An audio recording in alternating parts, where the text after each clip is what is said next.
राजस्थान के जैसलमेर के एक छोटे से गांव में धूल से भरी तंग गलियों के बीच एक मिट्टी का छोटा सा घर था। यहीं रहता था राजेश, दिन भर तपती धूप में मेहनत करने वाला एक साधारण मजदूर। उसकी पत्नी मीरा, शांत, सहनशील और दर्द को चुपचाप पी जाने वाली औरत। शादी के 10 साल बाद भी उनके घर में बच्चों की हंसी नहीं, बस एक ऐसा सन्नाटा था जो हर रात मीरा के आंसुओं से और गहरा हो जाता था। मीरा की सास पार्वती, एक ऐसी महिला जिनके चेहरे पर कभी मुस्कान नहीं रहती थी। उनकी जुबान पर जैसे हमेशा ताने ही चिपके रहते, और उन तानों का पहला और आखिरी निशाना मीरा। हर सुबह जैसे ही मीरा आंखें खोलती, उसे सबसे पहले पार्वती की आवाज सुनाई देती। आवाज नहीं, जैसे एक तीर हो जो सीधा दिल में चुभ जाए। अरे मीरा, ये क्या समय है उठने का? गांव की औरतें तो सुबह सुबह अपने बेटों को स्कूल भेज आती हैं, और तुझे तो कोई काम ही नहीं, बस पड़ी रहती है। मीरा हर बार चुप रहती। उसकी खामोशी ही उसका जवाब बन चुकी थी। वह जानती थी इस घर में उसके लिए जगह सिर्फ नाम की है, क्योंकि इस समाज में जो औरत मां नहीं बन पाती, उसके लिए किसी भी घर में कोई जगह नहीं होती। दूसरी समस्या थी राजेश का चचेरा भाई विक्रम। विक्रम रोज शाम को ऐसे घर में घुसता जैसे कोई बड़ी खबर लेकर आया हो, लेकिन उसकी बातें हमेशा मीरा के दिल में एक नया जख्म छोड़ जाती थीं।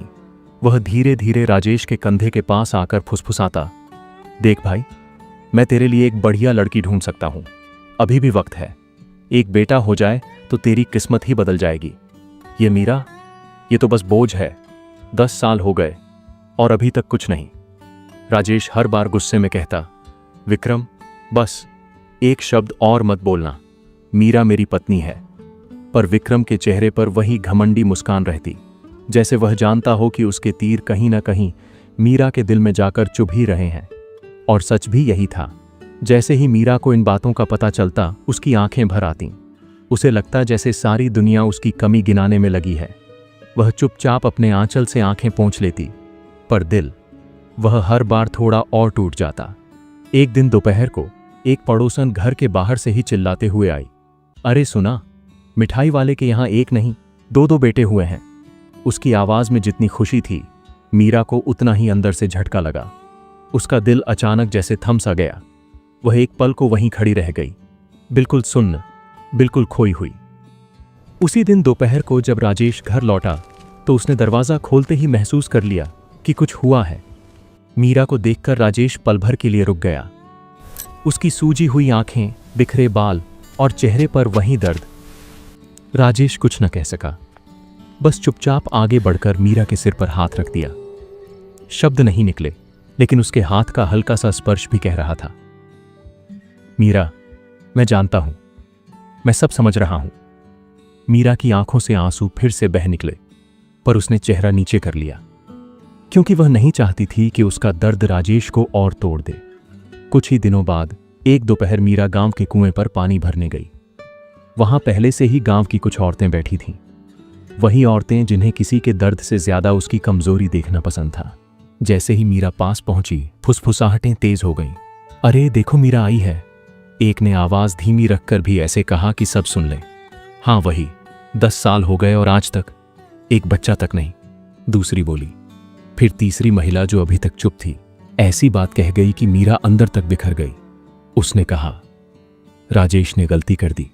अगर किसी अच्छी तंदुरुस्त लड़की से शादी करता ना, आज उसके घर में 10 बेटे खेल रहे होते। और बाकी औरतें ठहाका मारकर हंस पड़ी। उनकी हंसी कुएं के किनारे ही नहीं, बल्कि मीरा के दिल में गूंज उठी। मीरा वहीं किनारे बैठ गई, घड़े पर हाथ टिकाया, और फिर खुद को रोक नहीं सकी। आंसू उसके गालों से बहते हुए उस सूखी मिट्टी पर गिर रहे थे। उस पल मीरा को सच में लगा कि दुनिया बहुत बड़ी है, पर उसमें उसके लिए कोई जगह नहीं। शहर के अस्पताल में जब डॉक्टर ने फाइल बंद की, तो मानो मीरा की दुनिया भी उसी पल बंद हो गई। डॉक्टर की आवाज एकदम सपाट थी, लेकिन हर शब्द मीरा के दिल में तीर की तरह चुभ रहा था। मीरा, आपके गर्भाशय में गंभीर समस्या है, हार्मोनल इम्बैलेंस भी काफी ज्यादा है। डॉक्टर ने एक पल रुककर गहरी सांस ली। मेरे अनुभव में आपके लिए मां बन पाना लगभग असंभव है। हमें खेद है। मीरा की आंखें खाली हो गईं। लगा जैसे उसके पैरों के नीचे से जमीन खिसक गई हो। राजेश साथ था, पर मीरा को ऐसा लगा जैसे वह अकेली बैठी है, पूरी दुनिया उसके सामने धुंधली हो रही है। घर लौटते समय मीरा ने राजेश का हाथ पकड़ा भी नहीं, जैसे उसके हाथों में अपना हक खो गया हो। उसके मन में एक ही बात घूम रही थी, अब राजेश भी मुझसे दूर हो जाएगा, अब सब खत्म है।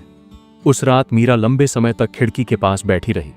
आखिरकार उसने हिम्मत जुटाई और धीमी कांपती आवाज में कहा, राजेश, मैं तुम्हें रोकूंगी नहीं। मैं ही तुम्हारी जिंदगी की रुकावट बन गई हूं। तुम दूसरी शादी कर लो, कोई अच्छी स्वस्थ लड़की, शायद तुम्हें बच्चा हो जाए। राजेश यह सुनते ही पत्थर सा हो गया। एक पल बाद वह मीरा के पास आया, घुटनों के बल बैठा और उसे जोर से सीने से लगा लिया। मीरा, उसकी आवाज भर्रा गई थी, तुम मेरी पत्नी हो, मेरी जिंदगी हो। बच्चा ना होना हमारी किस्मत है, तुम्हारी गलती नहीं। यह दर्द, यह लड़ाई हम दोनों की है और हम इसे एक साथ लड़ेंगे, समझी? उसी महीने जब मीरा अपनी मायके पहुंची तो उसकी मां ने दरवाजा खोलते ही बेटी का चेहरा देखा, सूजा हुआ और बिल्कुल बुझा सा। बेटा, ये क्या हाल बना रखा है तूने? कहीं राजेश ने कुछ कहा? कहीं वो दूसरी शादी वगैरह की बातें तो नहीं कर रहा? उसकी मां की आवाज चिंता से कांप रही थी। बस इतना सुनते ही मीरा का धैर्य टूट गया। वह अपनी मां की गोद में सिर रखकर फूट फूट कर रोने लगी। 10 साल का दर्द, अपमान, ताने, सबके बांध जैसे एक पल में टूट गए हों। मीरा ने सब बता दिया, डॉक्टर की बात, सास के ताने, गांव की बातें और अपना सबसे गहरा डर, राजेश भी अब मुझसे दूर हो जाएगा। उसकी मां सुनती रहीं और सुनते सुनते खुद की आंखें भी भर आईं। आखिर दर्द को मां से ज्यादा कौन समझेगा? थोड़ी देर चुप रहने के बाद मां ने मीरा का सिर सहलाते हुए धीरे से कहा, बेटा, मैं तेरी किस्मत नहीं बदल सकती, लेकिन एक बात जरूर कह सकती हूं। मेरी सहेली की बेटी को भी तेरी जैसी ही समस्या थी। डॉक्टर ने भी वही कहा था, मां बनना मुश्किल है। पर वो खाटू श्याम जी के दरबार गई और 1 साल बाद उसको एक प्यारा सा बेटा हुआ। मां ने मीरा की आंखों में देखते हुए मजबूती से कहा, बेटा, ये दुनिया ताने देगी, डॉक्टर हाथ ऊपर कर देंगे, लेकिन विश्वास की कोई सीमा नहीं होती। यदि दिल से बुलाएगी तो बाबा जरूर सुनेंगे। तू खाटू जा, वहां जाकर अपना दर्द बाबा के आगे रख दे। मां की यह बात सुनकर मीरा के अंदर सालों बाद एक छोटी सी उम्मीद की चिंगारी जली। अगली बार जब राजेश घर आया तो मीरा ने धीरे धीरे हिम्मत जुटाकर सब कुछ बता दिया, अपनी मां की बात, खाटू श्याम जी का दरबार और वहां जाने की उसकी इच्छा। राजेश पहले तो एकदम चौंक गया, जैसे उसने कभी सोचा ही नहीं था कि मीरा इस हद तक टूट चुकी है कि अब भगवान के दरबार में उम्मीद तलाश रही है। लेकिन जब उसने अपनी पत्नी की आंखों में देखा, वहां एक आशा थी, डर भी, दर्द भी, मगर उसके बीच कहीं एक छोटी सी उम्मीद भी चमक रही थी। यह वही उम्मीद थी जो मीरा ने सालों से छुपा रखी थी। राजेश ने धीरे से सिर हिलाया, ठीक है मीरा, हम चलेंगे। अगर तुम्हें लगता है कि वहां जाने से तुम्हें सुकून मिलेगा तो हम जरूर जाएंगे। कुछ दिनों बाद दोनों खाटू पहुंच गए। जैसे ही मंदिर के विशाल दरवाजे नजर आए, मीरा के कदम खुद ब खुद धीमे हो गए। अंदर से ऊंची ऊंची घंटियों की आवाज आ रही थी, हवा में अगरबत्ती की खुशबू थी और भक्तों की आवाजें, श्याम बाबा की जय, हर तरफ गूंज रही थीं। मीरा अंदर पहुंची और जैसे ही श्याम बाबा की मूर्ति सामने आई, वह सीधा मूर्ति के सामने बैठ गई। न किसी दिखावे के लिए, बस टूटकर, बिल्कुल टूटकर। उसने कंपकंपाती आवाज में कहा, बाबा, मैं नहीं जानती कि आप सच में सुनते हो या नहीं। मैं तो बस एक छोटी सी चीज मांगने आई हूं। मेरे घर में बस एक बार बच्चे की हंसी सुना दो, मैं बाकी सब भूल जाऊंगी। मेरा दर्द, मेरी जिल्लत, सब कुछ। बस एक बार मुझे मां बनने का आशीर्वाद दे दो। उसकी आवाज इतनी सच्ची थी कि ऐसा लग रहा था जैसे मीरा का दर्द पूरा मंदिर सुन रहा हो। वहां कुछ देर बैठने के बाद जब दोनों वापस लौट रहे थे, मीरा के चेहरे पर एक अलग ही सुकून था, जैसे कोई भारी बोझ उतर गया हो। उसने राजेश का हाथ पकड़ा और धीरे से कहा, राजेश, आज पहली बार लगा कि शायद बाबा मेरी सुनेंगे। और राजेश ने सिर्फ इतना कहा, मीरा, अगर तुम्हें ऐसा लग रहा है तो जरूर कुछ अच्छा होगा। उस पल में दोनों के चेहरों पर एक हल्की सी मुस्कान थी। खाटू से लौटने के अगले ही दिन जब मीरा सुबह उठी तो उसके मन में एक अलग ही हल्कापन था। जिस आंगन में पिछले 10 सालों से सिर्फ चिंता की हवा बहती थी, वहां उसे पहली बार लगा कि शायद अब सब ठीक हो जाएगा। पर दुनिया इतनी जल्दी नहीं बदलती। जैसे ही मीरा रसोई में पहुंची, पार्वती की आवाज पहले ही गूंज चुकी थी। अरे मीरा, आज भी इतना देर? मंदिर जाकर क्या मिलेगा? घर के काम पड़े हैं ना, पहले काम तो कर ले। मीरा पहले इन शब्दों से टूट जाती थी, पर आज नहीं। आज उसने बस हल्के से जी सासू जी कहा और चुपचाप काम में लग गई। राजेश कई रातों से सोच रहा था कि खाटू जाने से मीरा को इतना सहारा कैसे मिल गया। जब मीरा रोटी बेल रही थी तो राजेश उसके पास आया। मीरा, आज तुम कुछ बदली सी लग रही हो। मीरा ने ऊपर देखा और हल्की सी मुस्कुराहट दी।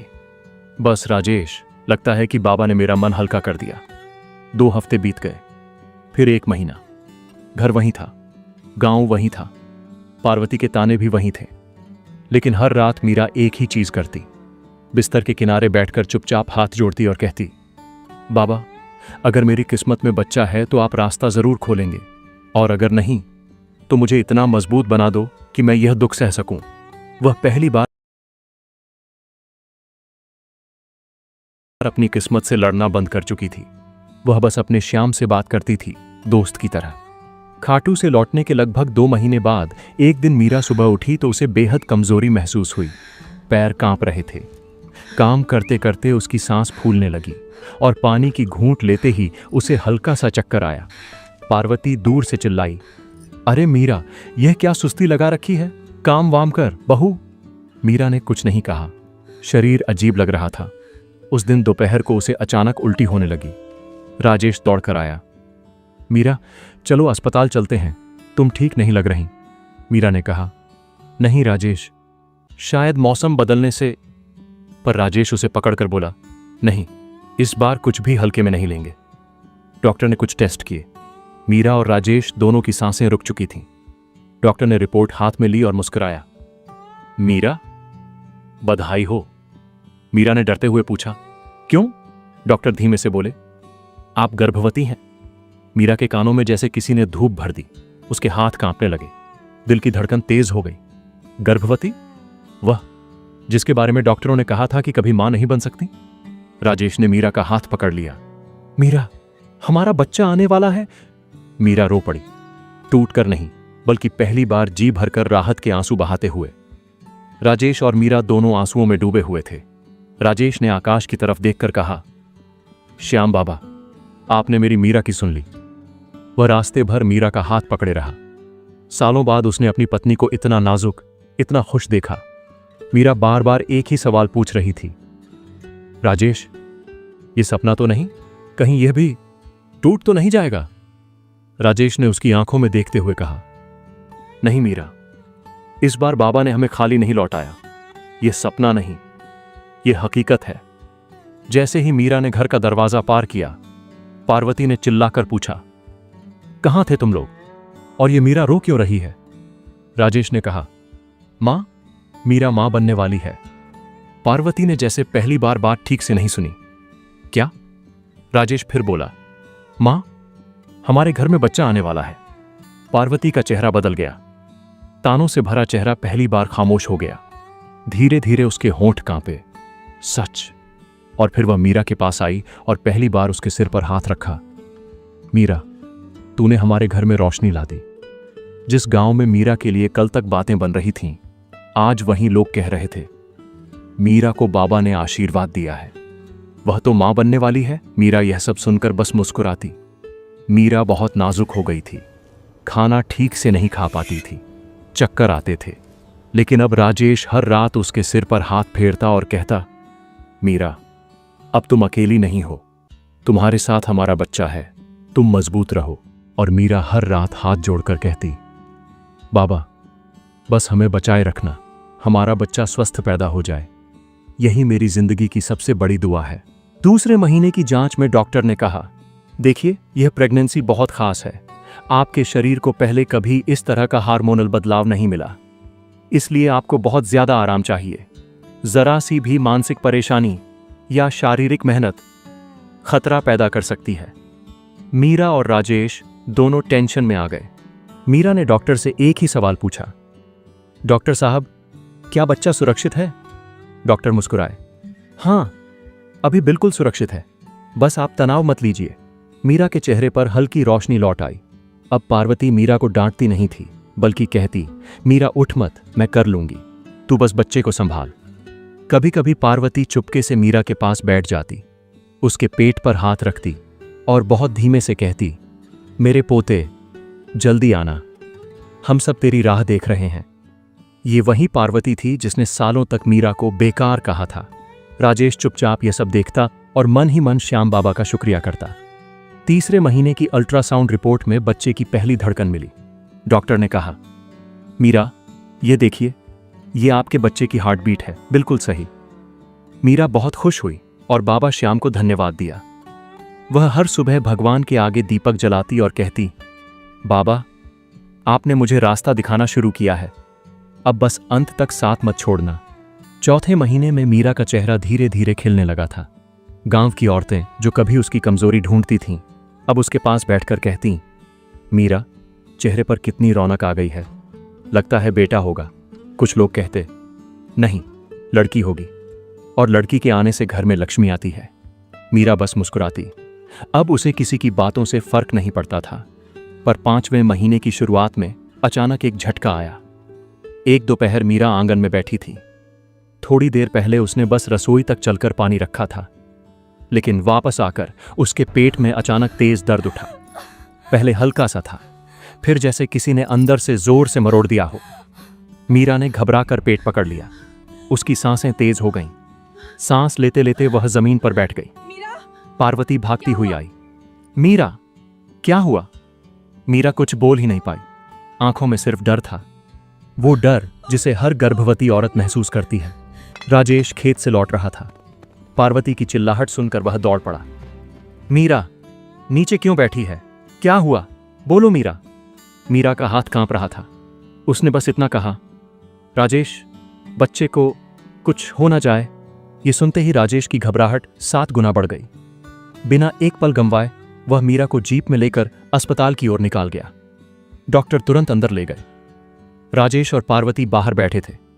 दोनों की सांसें जैसे अटकी हुई थीं। 10 मिनट निकले, 20, फिर 30। हर मिनट पहाड़ जैसा लग रहा था। आखिरकार डॉक्टर बाहर आए। राजेश उठकर खड़ा हुआ। डॉक्टर, बच्चा ठीक है ना? डॉक्टर गहरी सांस लेकर बोले। मीरा को कमजोर झटके आए थे। गर्भ थोड़ा नीचे की तरफ खिसक रहा था। अगर 5 मिनट भी देर हो जाती तो बच्चे को बचाना मुश्किल था। राजेश का दिल जैसे वहीं रुक गया। डॉक्टर आगे बोले, पर चिंता मत कीजिए, अभी सब ठीक है। लेकिन मीरा को अब लगभग पूरी तरह बिस्तर पर आराम करना पड़ेगा। जरा सा भी तनाव या मेहनत स्थिति फिर से खराब कर सकता है। पार्वती पहली बार कांपती आवाज में बोली, डॉक्टर, हमारी बहू ठीक तो है? डॉक्टर मुस्कुराए, हां, लेकिन अब यह प्रेगनेंसी बहुत नाजुक है। आप सबको बहुत संभाल कर चलना होगा। उस रात राजेश घर लौटा तो मीरा सोई नहीं थी। उसने उसका हाथ पकड़ा और रोते हुए बोली, राजेश, मुझे बहुत डर लगा सब खत्म हो जाएगा। राजेश ने उसका हाथ हल्के से दबाया। मीरा, जब बाबा ने शुरुआत की है तो वे अंत भी अच्छा ही करेंगे। तुम बस आराम करो, बाकी सब मैं संभाल लूंगा। मीरा ने पहली बार महसूस किया, राजेश सिर्फ उसका पति नहीं, उसका पूरा सहारा है। 5वें महीने की घटना के बाद पूरा घर बदल गया था। पार्वती अब मीरा के पास से हटती ही नहीं थी। वह खुद काम करती, खुद खाना बनाती, खुद दवा देती। राजेश हर रोज काम से लौटकर पहले मीरा के माथे को छूकर देखता, ठीक हो ना?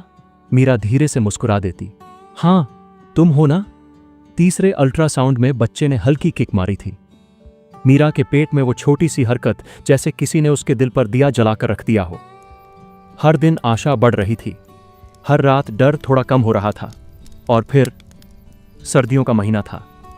रात के करीब 2 बजे मीरा को अचानक तेज दर्द उठा। वह दर्द वैसा नहीं था जैसा पहले हुआ था। यह मजबूत, गहरा और लगातार था। मीरा ने धीरे से राजेश को पुकारा, राजेश, लगता है समय आ गया है। राजेश नींद से उछल पड़ा। पार्वती भी दौड़ती हुई आई। अरे, बहू का चेहरा क्यों पीला पड़ रहा है? जल्दी चलो। राजेश ने जैकेट भी नहीं पहनी, बस मीरा को संभाला और दोनों अस्पताल की ओर भागे। रात ठंडी थी, हवा तीखी थी, पर मीरा की हर कराह राजेश को अंदर तक हिला दे रही थी। डॉक्टरों ने तुरंत मीरा को अंदर लिया। राजेश बाहर टहल रहा था, कभी हाथ जोड़ता, कभी आंखें बंद करता। डॉक्टर बाहर आए। राजेश, स्थिति थोड़ी कठिन है। राजेश का दिल धड़कना बंद सा हो गया। बच्चा बड़ा है और मीरा का शरीर बहुत कमजोर है। हमें थोड़ा समय देना होगा। आप सिर्फ प्रार्थना कीजिए। पार्वती रोने लगी। हे बाबा, मेरी बहू को बचा लेना। मैं बहुत गलत थी, बहुत गलत। अंदर मीरा दर्द से चीख रही थी। पसीना बह रहा था, पर उसकी आंखों में सिर्फ एक ही डर था। बाबा, मेरे बच्चे को बचा लेना, चाहे मुझे कुछ भी हो जाए। और फिर एक जोर की चीख। राजेश का दिल थम गया। अचानक अंदर से एक नन्ही रोने की आवाज आई। डॉक्टर बाहर आए और मुस्कुराए।